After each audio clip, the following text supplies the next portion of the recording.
not two sides to bigotry, and there are not two sides to hatred. And if you choose to march with a flag that symbolizes the slaughter of millions of people, there are not two sides to that. The only way to beat the loud and angry voices of hate is to meet them with louder and more reasonable voices.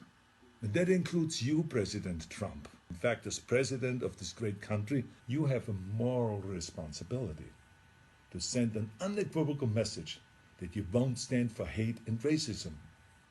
Now let me help you write your speech here a little bit.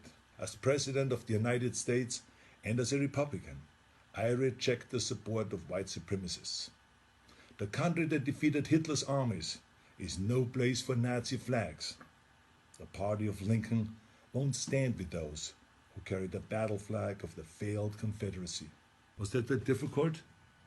You see, I told you. I have a message to the neo-Nazis and to the white nationalists and to the neo-Confederates. Let me be just as blunt as possible. Your heroes are losers. You're supporting a lost cause. And believe me, I know the original Nazis. I was born in Austria in 1947, shortly after the Second World War.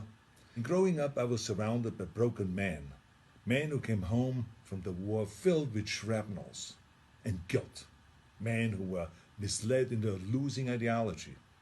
And I can tell you that these ghosts that you idolize spent the rest of their lives living in shame. And right now, they're resting in hell. I know that you weren't born with these hateful views. No one is. But the truth is, it's never too late to make the choices, to learn and to evolve, and to understand that all human beings have equal value. If you say, Arnold, hey, I was just at the march, don't call me a Nazi, I have nothing to do with Nazis at all. Let me help you. Don't hang around people who carry Nazi flags, give Nazi salutes, or shout Nazi slogans. Go home. Or better yet, tell them that they're wrong to celebrate an ideology that murdered millions of people. And then go home. You're so lucky to live in a country that gives you every right to say horrible things. But think about how you could actually use that power for something good. Those of you who have been silent, you must also evolve. I have learned a long time ago that the only way we can really eliminate hatred is to face it head on. It is not always comfortable, of course, but stereotypes about racism, religion, gender, anything else, they're like cancer.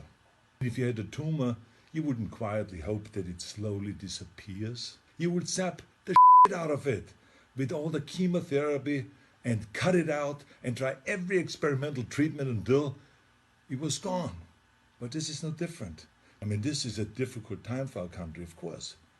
But I know that if we all have the courage to do something about it and to do the right thing, we come out stronger in the end.